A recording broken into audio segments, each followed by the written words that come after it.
Ya, berangkat dari semangat dari beberapa negara yang memang tengah menghadapi pandemi, Korea Selatan bahkan Singapura, negara terdekat mereka, let's say bisa disebutkan berhasil menyelenggarakan pemilu baik itu pilkada dan pemilu. Tapi ini juga jadi PR kita bersama. Kalau apple to apple, ya Indonesia Korea Selatan, Indonesia Singapura nggak bisa sama bang, beda Nah, sekali. disiplin beda, Oke. kulturnya juga beda. Betul. Ya. Saya misalnya tingkat disiplin kita dengan Korea Selatan, Singapura jelaslah beda ya.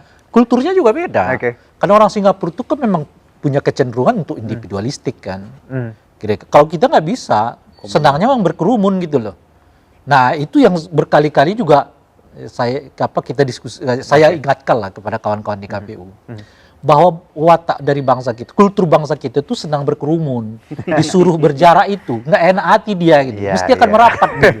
Nah oleh karena itulah saya berkali-kali mengatakan kepada mereka, tolong buat apa namanya, semacam aturan yang jelas, satu KPU yang satu TPS yang bisa tetap bekerja atau tidak itu seperti apa, kira-kira saya gitu. Ke JPRR nih, Bang, kalau bicara ini kan untuk pasangan itu sendiri.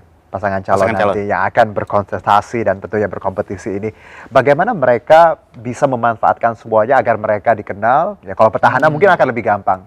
Tapi ketika yang baru nih, yang menantang petahana, bagaimana mereka memanfaatkan momen ini dan tadi segala tools agar tadi bisa dikenal dan bisa meraih suara? Ya, tantangan bagi pendatang baru. Memang problemnya adalah dia popularitasnya jauh lah dari petahana. Yang hal yang paling sederhana ini saya melihat begini, COVID ini kemudian memberikan sebuah gambaran bahwa tata kelola kesehatan di level daerah itu kemudian berantakan. Itu satu hal. Kedua, COVID ini juga bisa menjadi satu isu yang kemudian mendongkrak atau bisa menjadi isu strategis untuk dia melawan petahana. Karena dorongan kita pertama adalah minimal semua pasangan calon memasukkan problem COVID ini menjadi visi misi mereka sebagai program pembangunan ketika dia terpilih. Kedua, kalau kemudian masyarakat pemilih ini sudah sadar, dia bisa melihat bahwa ternyata calon petahana kita tidak mampu mengelola jadi ada celah di situ, ada celah di situ bagi pendatang baru. Tetapi kalau petahana dalam konteks ini tata kelola dan pembangunan dan penanganan COVID dia baik, tingkat kepuasan masyarakat pemilih juga merasa baik, ini PR berat bagi pendatang baru. Tetapi COVID ini kemudian kalau dikaitkan dengan konteks elektoralnya dan kemudian dijadikan isu dalam kampanye atau campaign, memang punya nilai positif dan negatif bagi petahana dan juga bagi pendatang baru. Pendatang baru bisa menjadi modal sosial dia dalam hal proses penanganannya baik, dia bisa kemudian menimbulkan kepercayaan baru dan menjaga kepercayaan itu di masyarakat.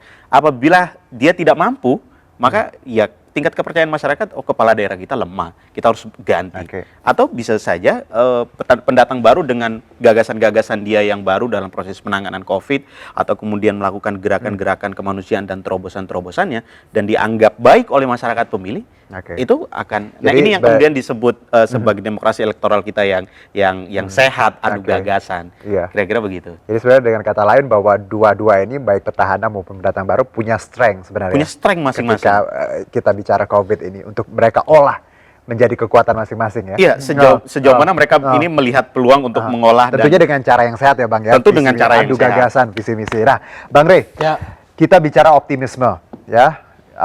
Bangsa Indonesia harus optimis dong. Iya, apapun itu keadaannya. Walaupun kita di awal-awal memang mengabaikan bahaya COVID, dan sekarang terseok-seok. Oke, Bang Rey, optimisme kita sendiri menghadapi Desember ini. Walaupun tadi ancaman COVID, tadi protokol kesehatan, dan hal-hal lain politik identitas masih ada. Anda melihat apakah semuanya akan berjalan baik? Tentu nantinya harapan kita begitu. Meskipun apa namanya ya, memang dengan COVID ini harapan itu tidak seperti kalau tidak ada COVID gitu ya. Jadi mungkin tingkat persentasinya nggak terlalu tinggi karena seperti yang kita sebutkan tadi. Pertama, partisipasi dalam konteks orang datang ke TPS sekarang ini tentu jadi pertanyaan besar gitu. Tapi di atas itu semua juga partisipasi dalam konteks untuk mengawasi secara umum pelaksanaan pemilu ini juga jadi pertanyaan gitu. Dan partisipasi untuk mengenali kandidatnya juga sekarang ini juga jadi masalah gitu ya. Saya kebetulan kemarin membaca hasil penelitian yang dilakukan oleh Litbang Kemensos sendiri gitu. Menurut saya agak menarik itu. Menariknya itu adalah hampir 65% masyarakat kita itu suka sekali bansos itu dalam bentuk uang tunai. Kira-kira gitu ya. Nah, kalau kita hubungkan misalnya dengan kondisi yang seperti sekarang, ya kita tengah menghadapi Pilkada 2020 ini gitu. Saya khawatir nanti politik uang akan merajalela karena pada saat yang bersamaan tingkat kebutuhan terhadap uang tunai itu tinggi sekali di masyarakat kita gitu. Saya juga lihat survei itu, tingkat pengangguran kita meningkat drastis gitu ya. Rata-rata dari semua dari katakanlah hampir mungkin 70% dari mereka yang disurvei itu sebelum COVID bekerja, sekarang udah nggak bekerja. Dan umumnya mereka sangat membutuhkan apa yang disebut dengan BLT gitu ya. Yang menarik lagi dari survei itu adalah hampir 37% gitu. Mereka tahu bahwa bansos itu datang dari pemerintahan kabupaten ataupun kota gitu. Nah, mengingat begitu banyak petahana yang akan terlibat di dalam Pilkada 2020 ini gitu, saya khawatir juga ya demokrasi kita akan terancam dengan politik bansos. Jadi bansos akan dikeluarkan sedemikian rupa macam-macam dalam rangka justru meraih simpati sehingga isu COVID-nya nggak naik gitu. Orang dikalahkan uang tadi karena dikalahkan kebutuhan, dikalahkan oleh bansos ya. Nggak usah lah bicara COVID-COVIDan gitu. Yang penting siapa yang mau bayar gitu ya. Ngapain bicara COVID besok kita sudah nggak sehat, apalah macam-macam dan seterusnya. Jadi ada ditambah dengan memang secara umum ya kita selalu terprosok dengan cara baca hari ini bukan bagaimana besok kira-kira gitu. Itu yang justru saya khawatirkan. Jadi ancamannya bukan hanya secara teknis gitu, tapi juga ancamannya memang secara kualitas ya. Cukup realistis. Argumen seperti itu. Kalau Bang Alwan sendiri ada yang ingin Anda sampaikan di segmen terakhir ini? Silakan. Saya melanjutkan yang disampaikan Bung Rey tadi bahwa soal politik uang. Memang COVID ini salah satunya berdampak pada resesi ekonomi untuk masyarakat kita. Mereka kemudian mengalami kendala ekonomi dan jangan sampai politik uang bisa merajalela karena masyarakat sedang mengalami resesi ekonomi, lalu kandidat mengiming-imingkan uang, lalu kemudian proses partisipasi itu meningkat karena urusan banyaknya uang yang tersebar di bawah sehingga orang mau datang ke TPS. Jadi tadi di awal pertanyaan Bang Rey adalah bagaimana caranya kita ini mendatangkan orang ke TPS.